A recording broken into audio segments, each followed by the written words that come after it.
आपल्या चॅनलवरील सर्व रसिक प्रेक्षकांना नवीन वर्षाच्या हार्दिक शुभेच्छा। तुही रे माझा मित्वा मालिकेच्या आजच्या 1 जानेवारीच्या भागात ज्यावेळी राकेश निघालेलाच असतो, नेमकं ईश्वरी तिच्या स्कूटीवरून तेथूनच जाते। राकेशची नजर तिच्यावरती पडते आणि राकेश म्हणतो की ईश्वरी, काय करू मी तुझं? नताशा, रिचा या बोल्ड मुली वेगळ्या आणि तू एकीकडे। माझ्या आयुष्यामध्ये आजपर्यंत खूप साऱ्या मुली आल्या, परंतु त्या बोल्ड मुली मला माझ्या आयुष्यात आता नकोच आहेत, कारण मला माझ्या आयुष्यात तूच हवी आहेस, साधी भोळी। असं म्हणत राकेश तिथे हसायला लागतो। बिचारा ईश्वरीला तर याचा अंदाजच नसतो की तिच्याबद्दल राकेशच्या मनात नक्की चाललंय तरी काय। ईश्वरी मंदिरात आलेली असते, परंतु गणपती बाप्पाच्या मूर्तीकडे ती अगदी डोळे वटारून पाहत असते आणि दररोजच्या प्रमाणे तिने गणपती बाप्पाला साधा नमस्कारही नीट केलेला नसतो। चिडलेली ईश्वरी गणपती बाप्पाशीच भांडते। ती म्हणते, त्या खडूस भडकूचंद माणसाच्या पायी मला आता इंदोर सोडून मुंबईला जावं लागतं आहे आणि माझ्यासोबतच आता नमूताईला देखील सजा। आणि तिचे डोळे देखील पाणावलेले असतात। चिडलेली ईश्वरी गणपती बाप्पाला म्हणते की नाही नाही नाही, तू ना आज माझ्याशी अजिबात बोलूच नकोस। जो प्रसाद दिला आहे ना तेवढाच गोड मानून घे, येते मी। असं म्हणत ज्यावेळी ईश्वरी पाठ फिरवून निघून चाललेले असते, नेमकं तिथे घंटा वाजल्याचा आवाज येतो। तू साधं मला जाताना थांबवलं देखील नाहीयेस, हे सगळं तू मुद्दाम घडवून आणतो आहेस ना? तिथे गेल्यानंतर माझं काय होणार आहे काय माहिती, असं म्हणत ईश्वरी आता रडकुंडीला आलेली असते। तर इकडे राकेश ईश्वरीच्या प्रेमातच पडलेला असतो। राकेश ज्यावेळी त्याच्या मोबाईलमध्ये फोटोज पाहतो ईश्वरीचे, तेव्हा तो म्हणतो की सॉरी नताशा, तू रिसेंटलीच मला भेटले आहे, परंतु काय करूँ, ये आशिक का दिल है, कभी इधर तो कभी उधर, अब इस दिल को ठंडक तभी मिलेगी जब ईश्वरी मेरी होगी। असं म्हणत राकेश हसायला लागतो।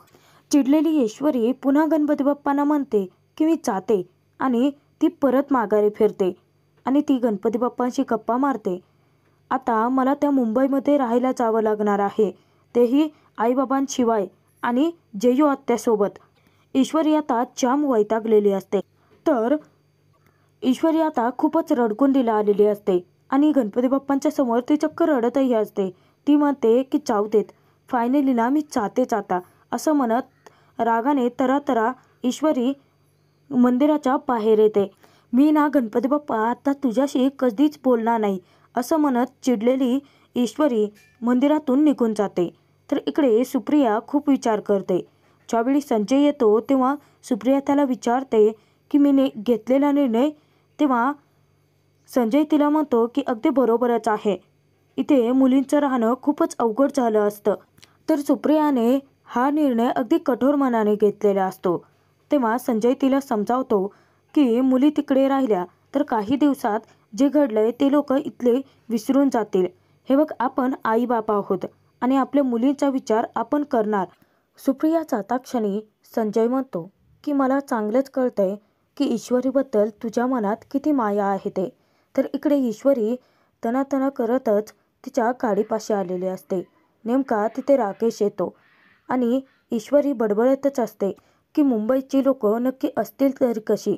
त्यावरती राकेश म्हणतो की आमच्या मुंबईच्या लोकांचं मन खूप मोठं आहे, ते प्रत्येकाला आपल्यामध्ये सामावून घेतातच आणि तितकीच माया देखील करतात। ईश्वरी त्याला पाहता क्षणी आश्चर्यचकित होते। ईश्वरी राकेशला विचारते की तुम्ही इथे कसे? त्यावरती राकेश उत्तर देतो की मी गजाननाचं दर्शन करण्यासाठी नेहमी येतो। खरं तर मी मगाशीच आतमध्ये आलो होतो, परंतु तुमचं आणि गणपती बाप्पांचं काहीतरी बोलणं चालू होतं, म्हणून म्हटलं कशाला उगाच डिस्टर्ब करावं। त्यावरती ईश्वरी म्हणते की माझं आणि गणूबाप्पांचं नेहमी बोलणं सुरूच असतं। तर राकेशला संजयचं वॉलेट सापडलेलं असतं। राकेश ईश्वरीला ते वॉलेट देतो। तेव्हा ईश्वरी तिला विचारते की हे तुम्हाला नक्की कुठे भेटलं? तेव्हा राकेश सांगतो, मगाशी त्या वादामध्ये तिथेच खालती पडलं होतं। खरं तर याच्यामध्ये तुमच्या बाबांचं आधार कार्ड होतं, त्यावरून माझ्या लक्षात आलं की कुठे ते आणून द्यायचं आहे, परंतु बरं झालं तुम्ही मला इथेच भेटलात। तेव्हा ईश्वरी राकेशच्या हातून ते पॉकेट घेते, ती म्हणते की बरं झालं हे पॉकेट वेळीच सापडलं, नाहीतर माझे बाबा परेशान झाले असते. आता ईश्वरी तिथे राकेशला म्हणते की तुम्ही माझं एवढं चांगलं काम केल्याबद्दल तुम्हाला आमच्या मिठाईच्या दुकानातली गरमागरम जिलेबी तर खावीच लागेल. आमचं सराफा गल्लीत मोठं दुकान आहे, चला ना मी तुम्हाला तेथे घेऊन जाते, असं म्हणत ईश्वरी आग्रहच धरते. राकेश तिथे ईश्वरीला म्हणतो की अहो मी नंतर कधीतरी नक्की येईन, काही कामानिमित्त मी सतत इकडे येतच असतो. तेव्हा तिथे ईश्वरीला तो मुद्दामच खोदून विचारतो की नक्की तुम्ही मुंबईमध्ये कुठे राहणार आहात. तेव्हा ईश्वरीला जयश्रीच्या घराचा नेमका पत्ता माहिती नसल्याने ती फक्त त्याला उत्तर देते की आत्यांच्या घरी. तेव्हा राकेश म्हणतो की बाय द वे मी देखील मुंबईमध्येच राहतो, म्हणजे कामानिमित्त इकडे तिकडे फिरतो परंतु राहतो मुंबईमध्येच. आणि तो म्हणतो की तुम्ही ना एक काम करा, तुमचा मोबाईल द्या, मी तुम्हाला माझा नंबर देतो. तेव्हा ईश्वरी थोडीशी चाचपडल्यासारखीच होते, परंतु राकेश तिच्या हातून तिचा मोबाईल घेतो आणि स्वतःचा नंबर तिच्या मोबाईलमध्ये सेव्ह करतो.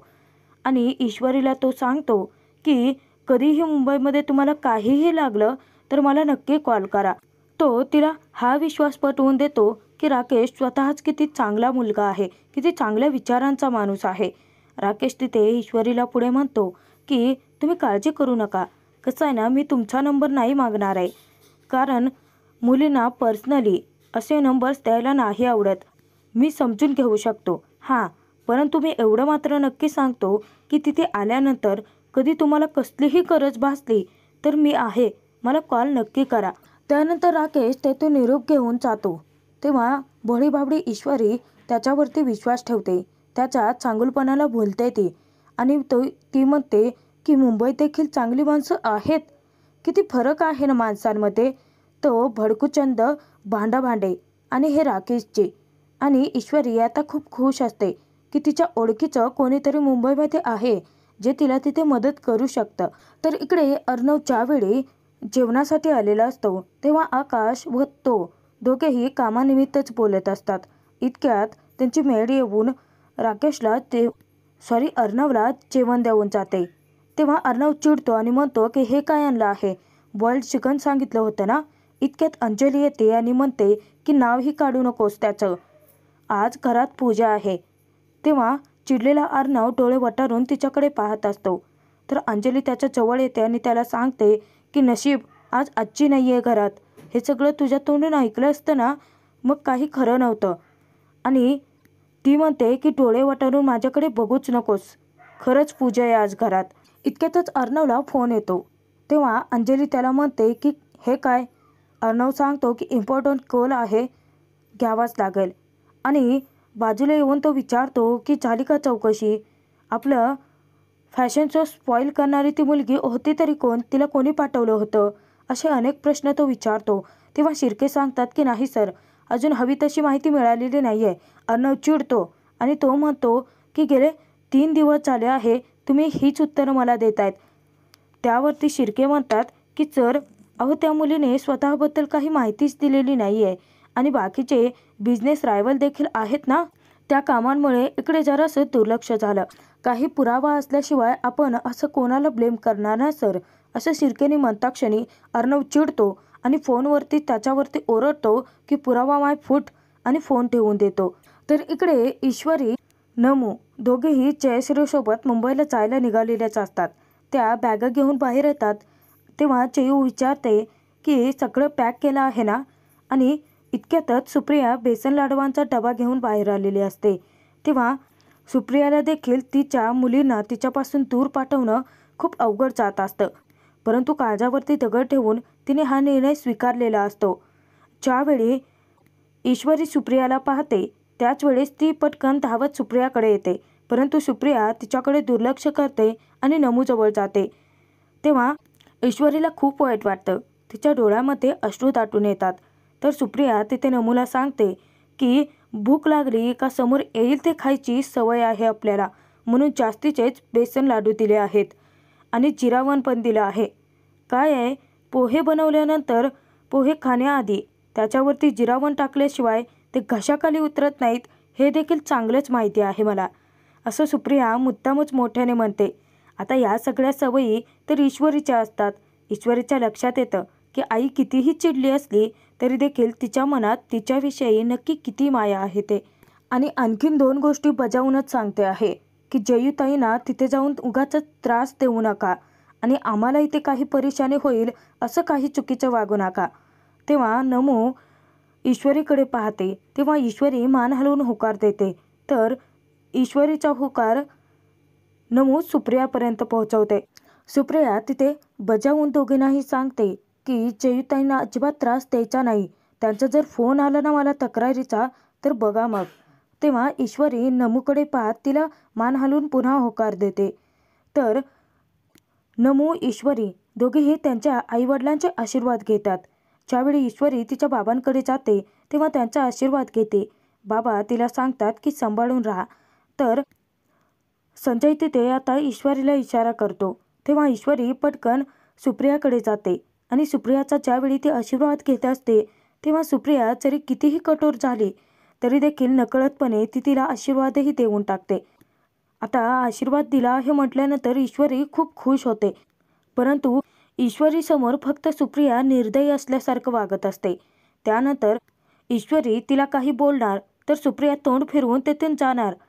ईश्वरी पाठीमागून पळत येते आणि आईला पाठीमागून घट्ट मिठी मारते आणि रडतच म्हणते की आई प्लीज माझ्याशी बोल ना. तेव्हा ईश्वरीचा जीव तिच्यासाठी किती तुटतोय हे सुप्रियाला कळत असतं. परंतु सुप्रिया नम्रताला सांगते की नमू केल्यानंतर मला फोन करा आणि माझ्याशी दररोज बोला हां. तेव्हा ईश्वरी म्हणते की हो आई. आता नक्की तो मेसेज कुणाला होता हे सर्वांच्या ध्यानात आलेलं असतं. तर सुप्रिया तेथून जाते. ज्यावेळी ती रूममध्ये जाते तेव्हा इशू जाणार म्हणून ती खूप रडत असते. ती कितीही तिला नाकारत असली किंवा तिला मनातील प्रेम दाखवत नसली तरी इशूच्या लक्षात येत असतं की तिचा जीव तिच्यासाठी किती तुटतोय. तर सुप्रिया रूममध्ये जाऊन खूप रडत असते. इतक्यात जयश्री त्या दोघींनाही म्हणते की निघायचं का आता, आपल्यासाठी काही ट्रेन थांबणार नाही आहे. तर त्यानंतर नम्रता, संजय, जयश्री बॅगा घेऊन पुढे जातात. लाडवांचा डबा ज्यावेळी ईश्वरी पिशवीत भरत असते त्याच वेळेस तिचं लक्ष सुप्रियाच्या रूमकडेच असतं. तिला कळतं की सुप्रिया आपल्यासाठी किती रडते आहे ते. दोघीही मायलेकी एकमेकींपासून दुरावणार म्हणून एकमेकींसाठी खूप रडत असतात. ईश्वरीला वाटत असतं की नक्की तिच्यासाठी तिची आई धावत येणार, तिच्याकडे येणार, ती तिच्याशी बोलणार. परंतु ईश्वरी ज्या क्षणांची वाट पाहत असते तो क्षण अजूनही आलेला नसतो. कारण ती एकटक त्या दरवाजाकडेच पाहत असते. परंतु सुप्रिया बाहेर यायला काही तयार नसते. ती रूममध्ये बसूनच खूप रडत असते, स्वतःला त्रास करून घेते. इतक्यात संजय ईश्वरीला हाक मारतो. तेव्हा ईश्वरी म्हणते की हो आले. परंतु जात असताना ईश्वरीची पावलं खूप जड झालेली असतात. इशू बाहेर जात असताना सतत दरवाजाकडे वळून वळून पाहत असते. परंतु सुप्रिया अजूनही बाहेर आलेली नसते. आता उशीर होतो आहे म्हटल्यानंतर ईश्वरी तशीच निघून जाते. तर इकडे राकेशला अंजलीचा फोन आलेला असतो. तेव्हा राकेश आता तिथे खोटी नाटकं करतो. तो दुसऱ्या मोबाईलवरती आरती सुरू करतो आणि अंजलीचा फोन रिसीव्ह करतो. तो म्हणतो मी ना इकडे देवळात आलो आहे आणि तो खोटी नाटकं करायला लागतो. तर पुढे तो बोलतो की गुरुजी प्रसाद ना मला बांधून द्या. त्यानंतर तो अंजलीला विचारतो की बोल ना कशासाठी फोन केला होतास. त्यावरती अंजली म्हणते की तुम्ही देवळात जायला विसरत नाहीत, प्रसाद घ्यायला विसरत नाहीत, परंतु जेवणाची वेळ मात्र नक्की विसरता. तर राकेश म्हणतो की मी जरी विसरलो तरी माझी गोड बायको आठवण करून द्यायला आहेच की, आणि तू अजिबात काळजी करू नकोस, मी जेवण करून घेईन. अंजलीला त्याची कल्पनाही नसते की राकेश आपल्याशी किती खोटं बोलतोय, आपला किती विश्वासघात करतो आहे. ती भोळेपणाने त्याच्यावरती विश्वास ठेवते. तर त्यानंतर राकेश म्हणतो की चला आता देवळाच्या बाहेर पडावं लागेल आणि तो मोठमोठ्याने हसत असतो कारण त्याच्यासमोर नताशा असते. तर इकडे ज्यावेळी अर्णव पुन्हा डायनिंग टेबलपाशी येऊन बसतो तर अंजली आकाशला म्हणते की पाहतोस ना, म्हणून मी सांगते की खायच्या वेळी मोबाईल अजिबात वापरायचा नाही आणि फोन तर रिसीव करायचाच नाही, मग असा मूड बदलतो. त्यावरती चिडलेला अर्णव म्हणतो की मूड बदललेला नाही आहे ताई, आईला डेडिकेट केलेला फॅशन शो त्या मुलीने पूर्ण खराब करून टाकला. अंजली अर्णवला समजावते की मला नाही वाटत की ती काही चुकीचं वागली असेल, नाही म्हणजे कदाचित तिच्याकडून चुकून झालं असेल. त्यावरती अर्णव चिडतो आणि म्हणतो की सॉरी ताई, अशा मुलींना मी परफेक्ट ओळखतो. त्याचा नुसता संताप होत असतो. तर अंजली मुद्दामच त्याची मस्करी करते आणि त्याच्या चेहऱ्यावरती हसू आणण्यासाठी म्हणते की बरं जाऊ देत, नाहीतर जिममध्ये बर्न करणारे कॅलरीज इथेच बर्न होतील. त्यावरती आकाशला हसू येतं, परंतु अर्णवला नाही. आकाश तिथे अंजलीला म्हणतो की वा ताई, एवढ्या मोठ्या माणसाला निमूटपणे खायला लावत गप्प तूच बसवू शकतेस, असं म्हणत दोघे आता हसत असतात. परंतु अर्णव खूप चिडलेला असतो, कारण तो सतत ईश्वरीच्या बोलण्याचा विचार करत असतो. ईश्वरीने त्याला सणसणीत उत्तर दिलेलं असतं की मी तुम्हाला घाबरत नाही, तुम्हाला पैशांचा खूप जास्त घमंड आहे, परंतु माझ्यासोबत माझा गणपती बाप्पा उभा आहे. तर आजचा हा भाग इथे संपतो आहे. पुढे आपण पाहणार आहोत की घरात लावलेल्या धुपामुळे जयश्रीची तब्येत खालावते आणि तिला अस्थमाचा आजार असतो हे ईश्वरी नम्रताला माहितीच नसतं.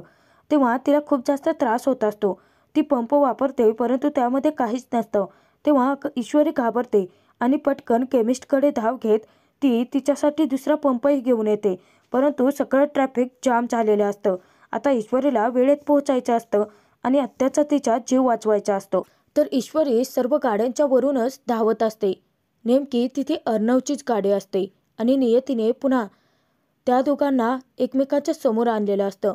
ज्यावेळी ईश्वरी नेमकी अर्णवच्या गाडीवरती येते, तिचा पाय सटकतो आणि तिच्या हातातून हेल्मेट उडतं आणि अर्णवच्या गाडीवरती जोराचं आपटतं. आता त्यामध्ये अर्णवच्या गाडीच्या काचेला तडाखा बसतो आणि ज्यावेळी ती अर्णवला पाहते तेव्हा तिला मोठा धक्काच बसतो. आता अर्णव पुन्हा